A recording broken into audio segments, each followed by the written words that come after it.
World bank کی ایک تازہ رپورٹ میں عالمی معاشی نمو میں اضافے کے بارے میں مثبت امکانات کا اظہار کیا گیا ہے۔ واشنگٹن میں عالمی بینک کے سینئر نائب صدر جسٹن یفولین اور بینک میں گلوبل مانیٹرنگ کے نگران اینڈرو برنز نے ایک پریس بریفنگ میں اس رپورٹ کی تفصیلات بتائیں۔ وائس آف امریکہ سے بات کرتے ہوئے اینڈرو نے کہا کہ افراط زر اور عرب دنیا میں سیاسی انتشار کے اثرات جنوبی ایشیا میں معاشی رفتار پر اثر انداز ہوں گے۔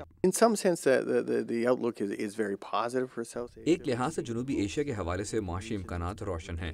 وہاں معاشی شرح نمو 6% سے زیادہ رہنے کی توقع ہے، لیکن اس کے باوجود ہمیں خدشہ ہے کہ معاشی بحران کے خاتمے کے رد عمل اور پالیسیوں کے سخت ہونے کی وجہ سے معاشی نمو کی رفتار سست ہوگی۔ بھارت اور خطے کے دوسرے ممالک میں افراط زر کے دباؤ سے نمٹنے کی ضرورت ہے۔ اس کے علاوہ وہاں خسارہ کم کرنے کے لیے مالی پالیسیوں کو مضبوط بنانا ہوگا۔ دنیا کے بیشتر ممالک کی طرح پاکستان بھی بین الاقوامی تبدیلیوں سے بچ نہیں سکا۔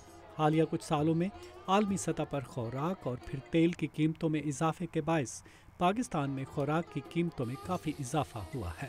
عالمی بینک کے عہدیدار کا کہنا ہے کہ اس صورتحال سے نمٹنے کے لیے پاکستان کچھ زیادہ نہیں کر سکتا۔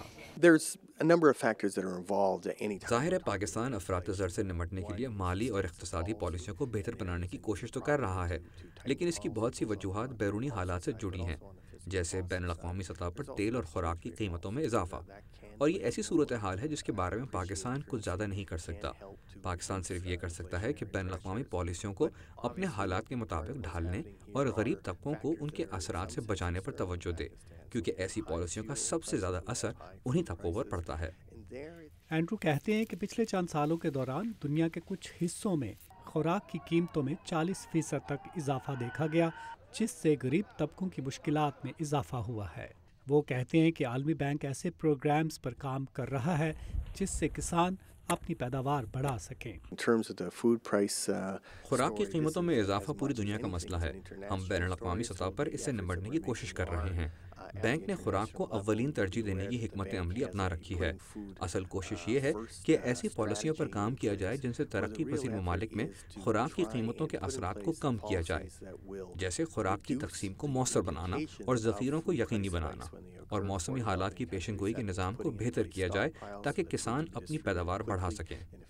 عالمی بینک کے عہدیداروں کا کہنا ہے کہ گزشتہ سال کی آخری سماحی سے نہ صرف ترقی یافتہ ممالک کی صنعتی پیداوار میں بہتری آئی ہے، بلکہ اس سال کے اوائل سے اس کی وجہ سے عالمی تجارت میں اضافہ دیکھا گیا ہے، جو عالمی معیشت میں مثبت رجحان کی عکاسی کرتا ہے۔